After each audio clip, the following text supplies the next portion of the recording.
seja bem-vindo ao podcast MG Familiar, um podcast sobre temas de medicina, temas pertinentes que nos fazem refletir e frequentemente têm implicações para a prática clínica. E damos as boas-vindas ao nosso anfitrião, professor Dr. Carlos Martins.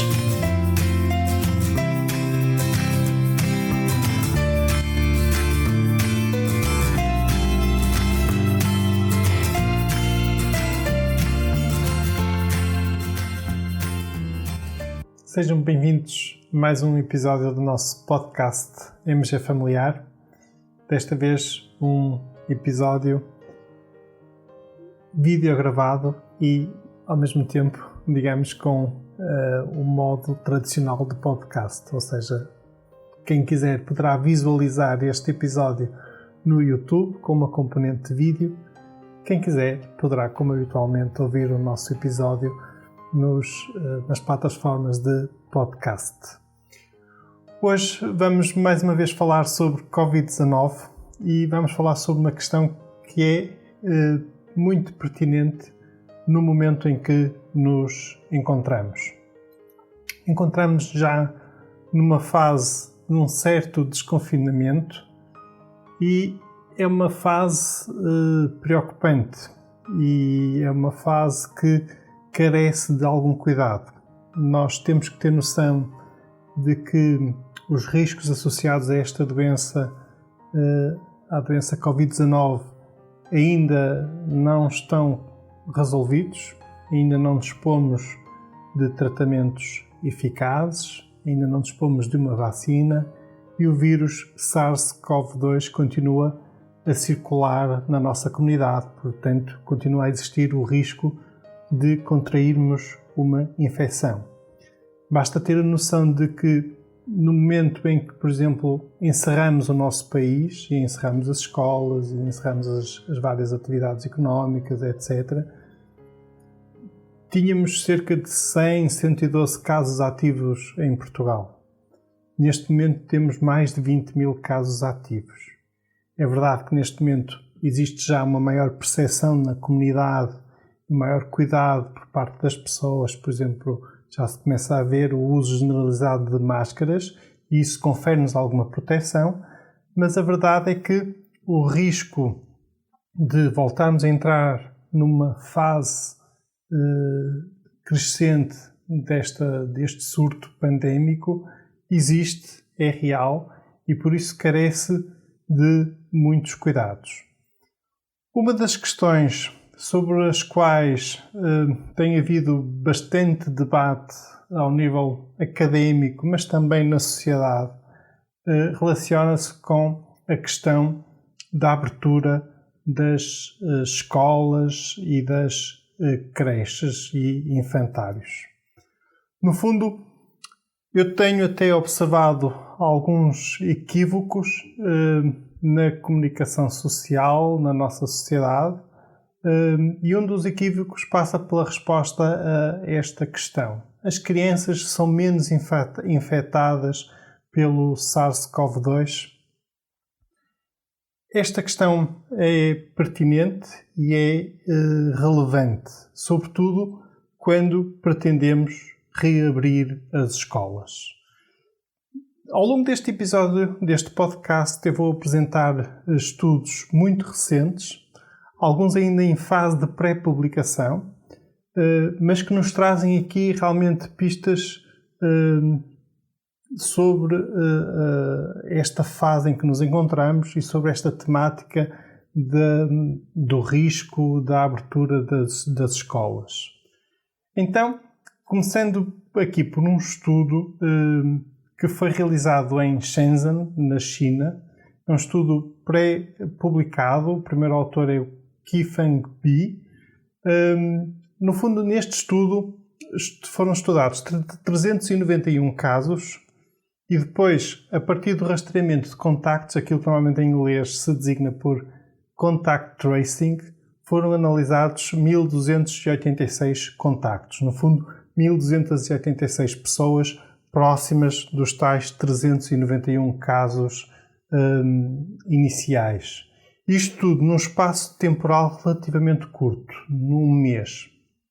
E uma das conclusões a que este estudo chegou é que, num contexto de ambiente familiar, em que os casos já estavam confinados à sua casa e contactariam sobretudo com os membros da sua família ou pessoas a viver na mesma casa, então aí a taxa de ataque secundário foi idêntica entre crianças e adultos. Por outras palavras, quando em contacto com um doente infectado, a probabilidade de uma criança contrair infecção é idêntica à probabilidade de um adulto ser infectado. Portanto, no fundo, este estudo mostra-nos que realmente as crianças também são infectadas e são tão infectadas como os adultos. Outra conclusão que o estudo permite é que as medidas de confinamento e isolamento dos casos, rastreamento de contactos, o contact tracing, são realmente medidas eficazes no controle da pandemia, reduzindo o tempo em que os casos em estadio infeccioso permanecem na comunidade e assim reduzindo o R, ou seja, reduzindo o número de pessoas que cada doente infectado vai infectando de novo. Também aqui uma evidência importante, sobretudo para aquelas pessoas que ainda duvidam da eficácia e da necessidade de confinamento perante um surto deste tipo, como aquele que estamos a viver. Repito, deste estudo, que as crianças, no fundo, uma das principais conclusões, têm um risco similar de serem infectadas como a população em geral. Agora, é importante reconhecer que uma criança ser infectada é uma coisa. Outra coisa é essa criança ficar doente. É um facto, sabemos, que a proporção de crianças que fica doente é reduzida. Ou seja, as crianças infectadas são infectadas, mas a maioria delas será apenas um portador assintomático. E aqui levanta-se outra questão. Qual o papel destes portadores assintomáticos? Será que essas crianças assintomáticas infectam menos as outras pessoas? E aí seria, por exemplo, mais seguro abrir as escolas? Ou será que não? Ou será que realmente estas crianças portadores assintomáticos também infectam como infectam, por exemplo, os adultos portadores assintomáticos? O papel dos portadores assintomáticos tem-se tornado cada vez mais evidente de que é um papel relevante na disseminação desta infecção. E aqui gostava de vos falar deste estudo, um estudo muito interessante que nos traz evidência sobre o papel dos portadores assintomáticos nesta pandemia.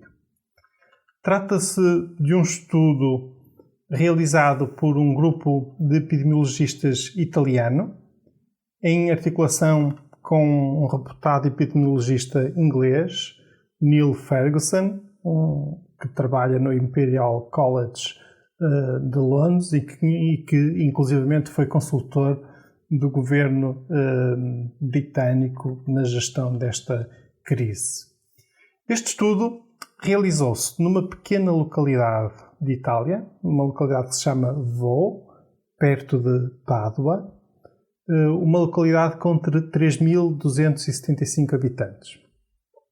Foi nesta localidade que ocorreu a primeira morte por SARS-CoV-2 em Itália, logo no início deste surto. E aí as autoridades impuseram medidas de confinamento, no fundo um confinamento muito restrito, muito controlado, logo de início, e no contexto desse confinamento decidiu-se protestar intensivamente os membros dessa comunidade e ao mesmo tempo as pessoas eram testadas e era efetuado um rastreamento de contactos. E fez-se isto em 2 momentos, no princípio e no final dos 15 dias de confinamento muito controlado que se verificou nessa localidade.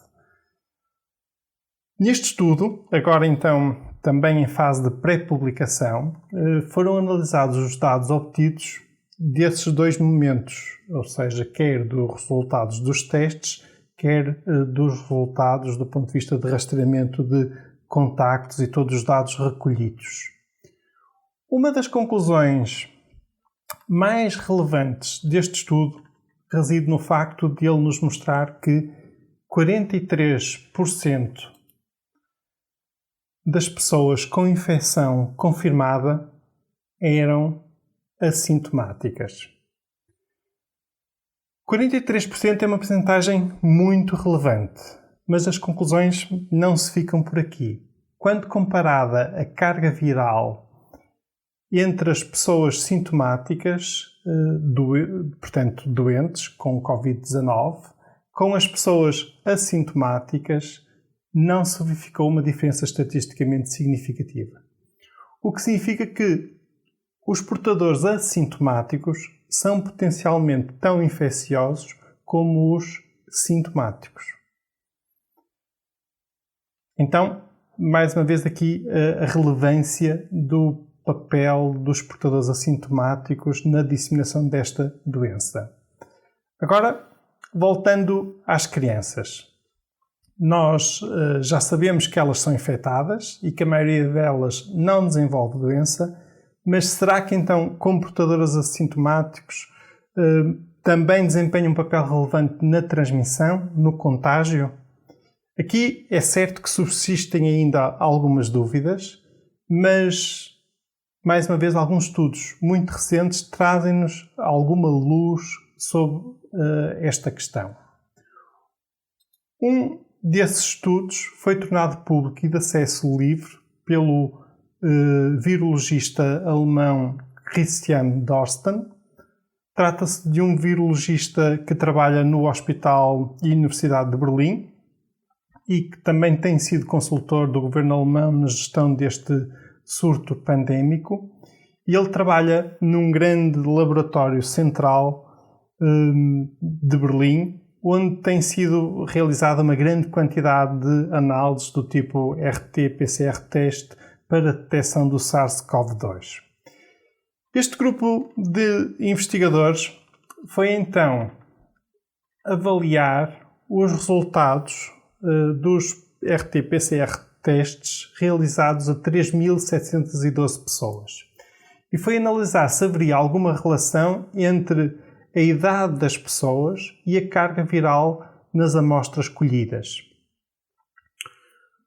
No sentido de saber se, por exemplo, as crianças teriam uma menor carga viral do que os adultos. E a conclusão deste estudo diz-nos que não. Que a carga viral nas crianças não é diferente daquela que se verifica nos adultos. Por outras palavras, estas conclusões apontam no sentido de que seja muito provável que as crianças sejam tão infecciosas como os adultos. Pelo que os autores incluem isso nas suas conclusões e, no fundo, consideram que será necessário muito cuidado na abertura das escolas e das creches. Entretanto, há um outro estudo que reforça ainda mais esta ideia. Neste estudo, realizado por um grupo de investigadores de Genebra, foram analisados os dados de 23 crianças infectadas. Mas aqui, além de avaliada a carga viral através do RT-PCR teste, foi também avaliada a presença de vírus através de cultura. Ora, isto é ainda mais relevante do que a carga viral, porque no fundo isto significa que a pessoa doente poderá, no fundo é a confirmação de que tem a presença de vírus viável, com potencial de provocar a infecção de outras pessoas. E os dados deste estudo mostram mais uma vez, que as cargas virais detectadas são semelhantes às cargas virais dos adultos, mas também mostram que a presença de vírus infeccioso existe nas crianças com um padrão semelhante ao verificado nos adultos. Por outras palavras, também este estudo aponta no sentido de as crianças poderem transmitir este vírus. Uma outra questão que por vezes ainda suscita algum debate na comunicação social é se o encerramento das escolas contribuiu ou não para o controlo desta pandemia. Nesta fase da pandemia já começam a surgir estudos que demonstram a eficácia, aliás já falámos aqui de das medidas de distanciamento social e confinamento. Mas também já dispomos de estudos relativos à eficácia do encerramento das escolas. Um desses estudos foi publicado no dia 29 de abril, na revista Science, e demonstra não só que o distanciamento social é realmente eficaz na contenção desta pandemia, mas também que o encerramento das escolas reduz em cerca de 40% a 60% o pico da incidência e atrasa a evolução do surto pandémico. Isto, no fundo, corresponde a este efeito de reduzir uma percentagem tão elevada o pico da incidência e o tal atrasar do surto corresponde ao tal achatamento da curva. Estes resultados são muito evidentes e vêm, no fundo, justificar as medidas que têm sido tomadas por grande parte dos governos por esse mundo fora. Por outro lado, também dispomos de retratos do sucedido em certas escolas. Por exemplo, neste estudo francês, numa escola com alunos dos 15 aos 19 anos, 38,3% dos alunos foram infectados, 43,4% dos professores foram infectados e 60% dos restantes profissionais foram infectados. Agora, isto reporta o que aconteceu numa escola num período em que não havia ainda medidas de distanciamento social. Mas no fundo, estes dados servem-nos para pensar e refletir sobre o risco que existe de contágio nas escolas. E aqui também convém pensarmos que há escolas e escolas, ou seja, uma coisa é falarmos de uma escola de jovens, por exemplo, adolescentes, como foi o caso daquela escola, por exemplo, do ensino secundário.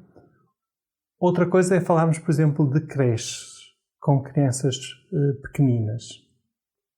Nas escolas, com os jovens já de maior idade, é possível instituir medidas de distanciamento social, é possível realmente que todos usem máscara e é possível uma série de cuidados que podem realmente proteger as pessoas.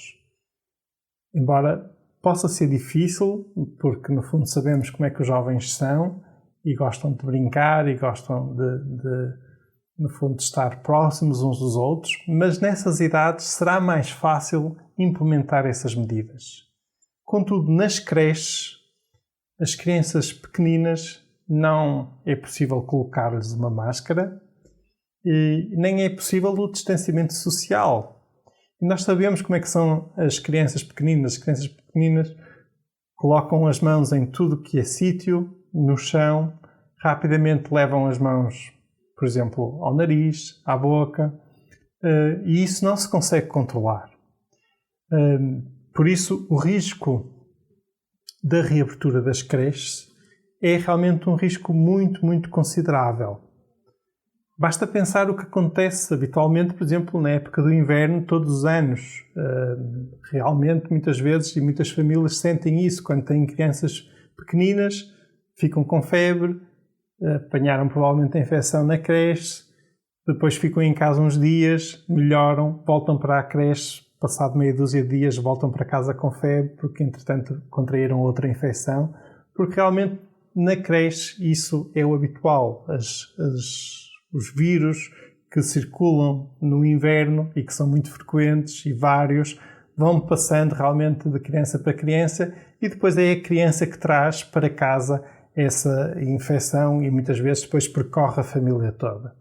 Ora, no contexto do SARS-CoV-2, esse risco é real e é muito considerável e por isso há que ter realmente muita cautela com este passo de desconfinamento, porque pode realmente ser o desencadear de um crescendo deste surto.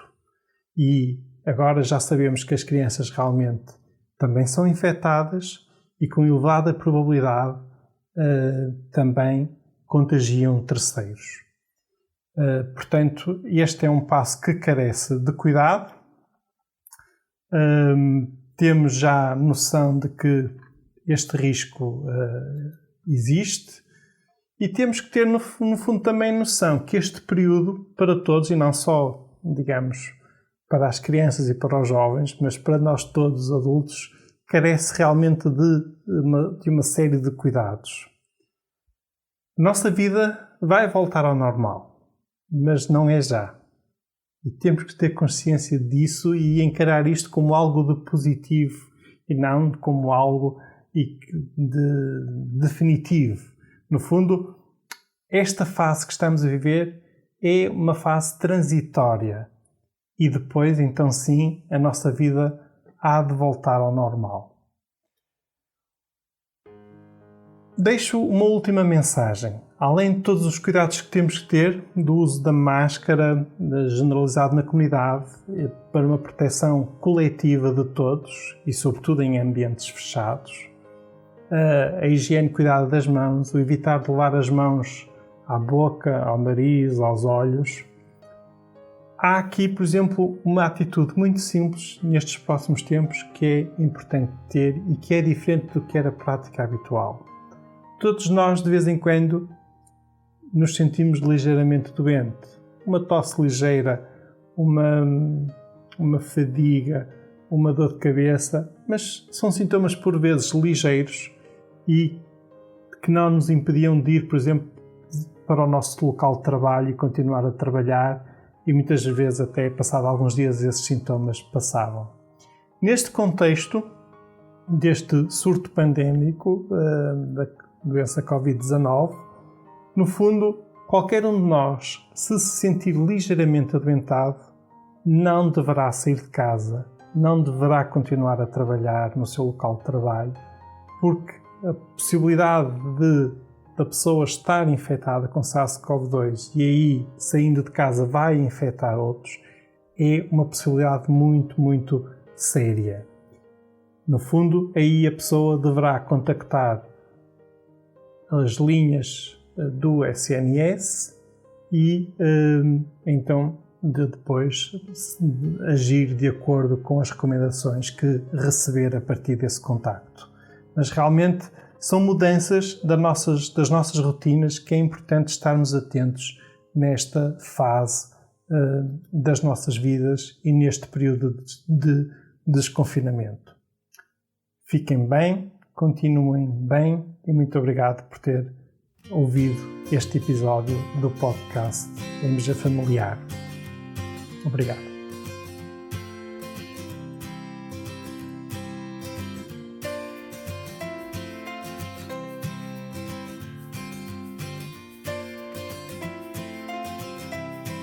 E terminamos assim esta edição do podcast MG Familiar.